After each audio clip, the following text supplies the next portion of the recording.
Let's move on to the Pittsburgh Steelers, who did go 9-8 last year, kept Mike Tomlin's winning season streak alive, 17 seasons.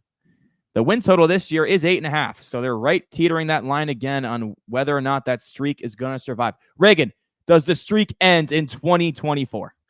It pains me to say it. It does. They go 7-10 this year. I mean, look, they have the third hardest strength of schedule, so it's going to be an uphill battle. But putting that aside, like they went out and got Russell Wilson, which I'm totally for because at the end of the day, they only paid him $2 million. Like he took the vet minimum, which is he's able to do when the Broncos had to pay him his whole entire salary still. Yep. But look, you're putting him in a very neutral situation. It's not like Pittsburgh is a better situation than he had in Denver. I mean, you look at the skill players. I mean, you could honestly say it's worse. Like I think I'd rather have Sutton and Judy as my wide receivers than Pickens and Rome Wilson, who's unproven.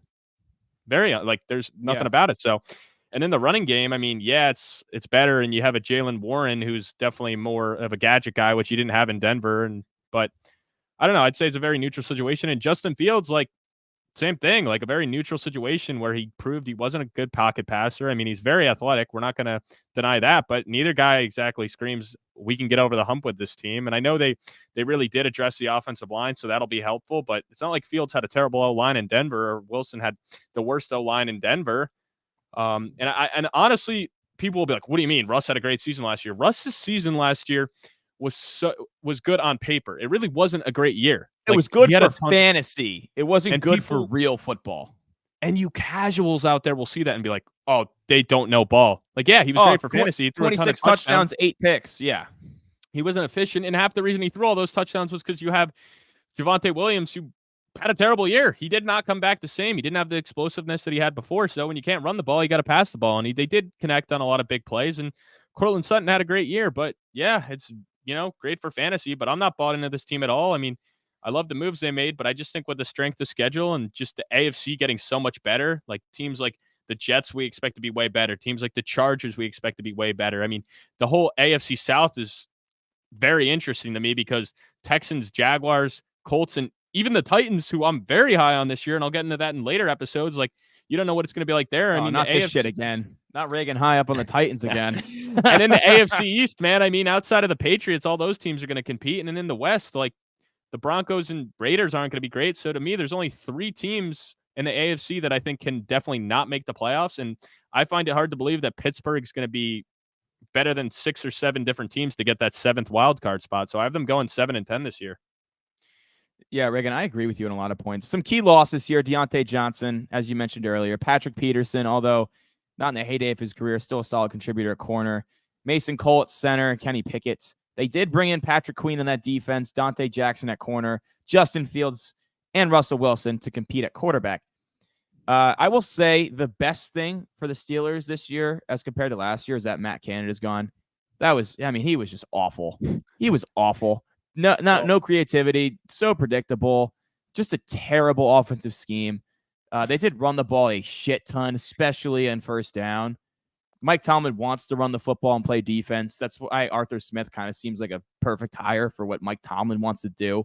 So they're still going to run the ball a lot with Najee and Warren. They're both still going to get a ton of touches. Now, this defense, I have the Steelers at 8-9, so I also think the streak ends. But this defense is just so good that they can win games even though they don't score over 20 points. It's just ridiculous watching a Steelers game. It's so boring. And you did mention the schedule too, Reagan. Sharp has them as the most difficult schedule in the league. Their last 8 weeks of the season, they have all 6 division games in arguably the best division of football. The Chiefs and the Eagles, right? Yeah, so if the Steelers are anywhere around 500 through 9 games, they're not making the playoffs. They're not having a winning record. I don't think they're going to be in that position. Now, one thing that they just brought in 2 quarterbacks, Russell Wilson, Justin Fields. Both of them get a lot of shit for getting sacked, for holding onto the ball. This offensive line, although it should be better, it's still really young. Broderick Jones got him in the first round in 2023 out of Georgia. Troy Fautanu, their first-round pick this year, tackle out of Washington. That should be your left and right tackles. Zack Frazier, you mentioned earlier, at center. So it should be better, but it should also experience growing pains. It's really young. Now, having either Russell Wilson or Justin Fields back there with a young O-line where they really hold the ball long, it sounds like a lot of sacks, and this offense is not built to play behind the chains. That's what really worries me about this offense. Yeah, Pickens took a step forward last year, 63 for 1,140 yards and 5 touchdowns. Needs to be more consistent. Najee had 1,000 rushing yards, 8 touchdowns. Warren's still better in almost every metric, yards per carry, explosive run rate.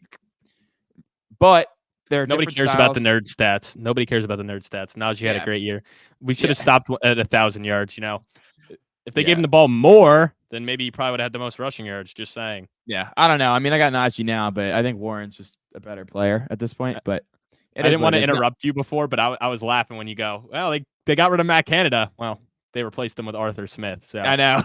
And that's another thing I didn't even say before. Like, it just screams like similar to Nathaniel Hackett. Like, this guy didn't work out as a head coach, and he had success as the OC back in the day. So let's give him a job. But I think it's going to be similar to what the Jets dealt with last year, where it was just a guy that did not deserve a job that got a job. And I don't think it's going to work out for Pittsburgh with Arthur Smith. Yeah, I don't know. This offense really does worry me. The defense is loaded all over the place. I mean, they were top 10 in almost every major metric last year. 9th in points per drive allowed, 11th in pressure rate, 11th in sacks, 8th in takeaways.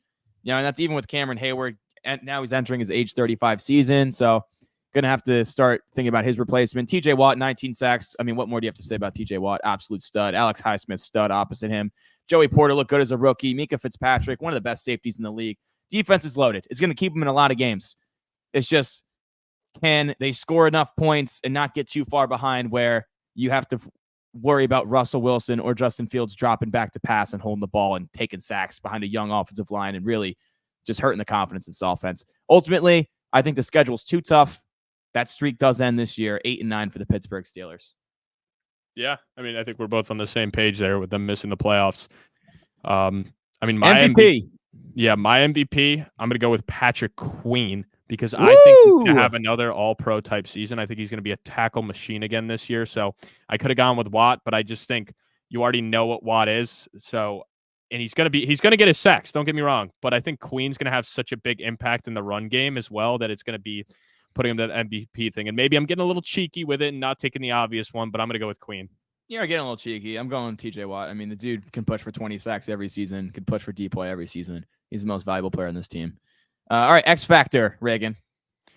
Yeah, so there's a couple options you could go here, but I think it's just got to be the quarterbacks. I mean, no matter who it is, I mean, this team goes as far as the quarterbacks do. I'm a Jet fan, so I'm going to bring them up, but look at last year. One of the best defenses in the league, terrible quarterback play. They finished 7-10. If the quarterback play isn't great, then they're a 6, 7, 8-win team. If the quarterback play is great, then this is a playoff team. They have the defense. It just all comes down to the quarterbacks. Yeah, I'm not going to beat a dead horse. I exactly agree with you there. Rookie of the year, Reagan. Oh, this was tough, but I'm going to go with my guy, Zack Frazier. I talked about him earlier. I think he's going to have such a big impact, and he's going to be the one that's going to be having to deal with a lot because I do think this team's going to have a quarterback change. So I think, and that has a big factor on centers, different guys calling plays. So I think he's going to have a big year here, and I expect him to be one of the highest-ranked centers come the end of the year off of PFF ratings. You like him more so than Troy Fautanu, who they took in the first rounds?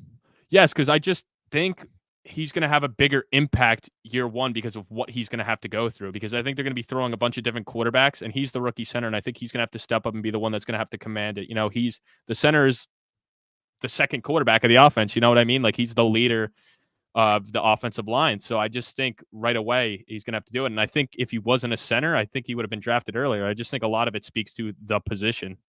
Yeah, he's a really good run blocker. So I get that. I like Troy Fautanu too, a tackle, but I'm going to go Roman Wilson here. I touched on him earlier. I think he can have really big impact for this offense and help elevate the quarterback play and take some stress off, the whole offense. DPOY.